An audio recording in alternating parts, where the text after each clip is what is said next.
Okay, so inflammation, as you see on this slide, is a normal response of the body. It is directing on protection tissues from infection, injury, and disease. The inflammation can be in physiological state and in pathological state. Inflammation.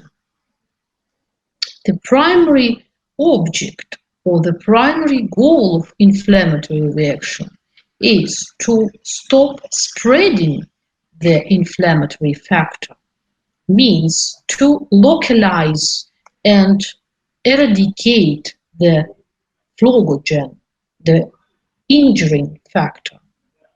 And as a result of this spreading and eradication, the goal of inflammatory response to repair the tissues from injury, to repair the histological structure of tissue. The inflammatory response begins with the production and release of mediators, and they are called mediators of inflammatory reactions. And today we will see their effects on organism, on tissue. Inflamed tissues generate additional signals that recruits leukocytes to the site of inflammation, and they are called mediators of inflammation.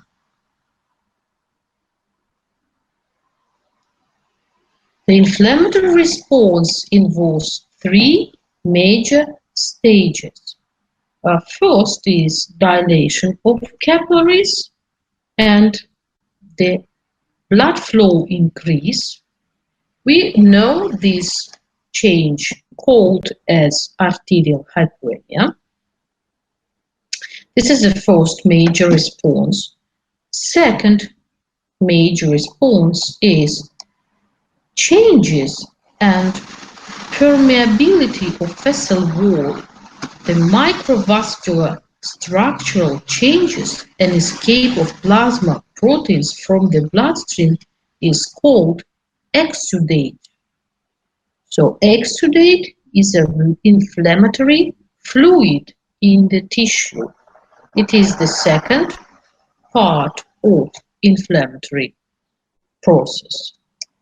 And leukocyte transmigration through endothelium and accumulation in the site of injury. It is called recruitment of leukocytes, and it leads to phagocytosis.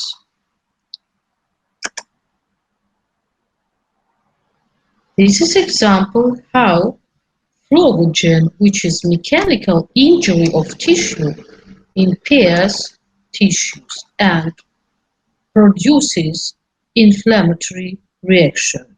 Arterial hyperemia, exudates, fluid in tissue, and recruitment of leukocytes for phagocytosis.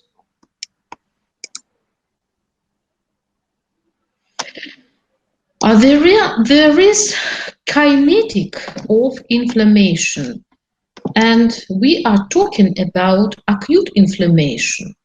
Acute inflammation means the major cellular participants of inflammatory reactions are neutrophils, monocytes, and macrophages.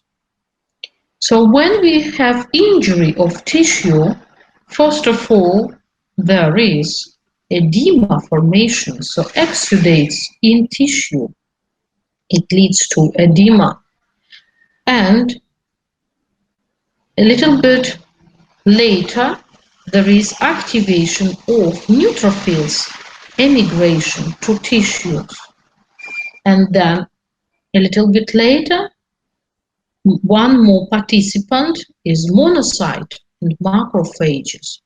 And when there is all these steps are in progress, the process of proliferation starts.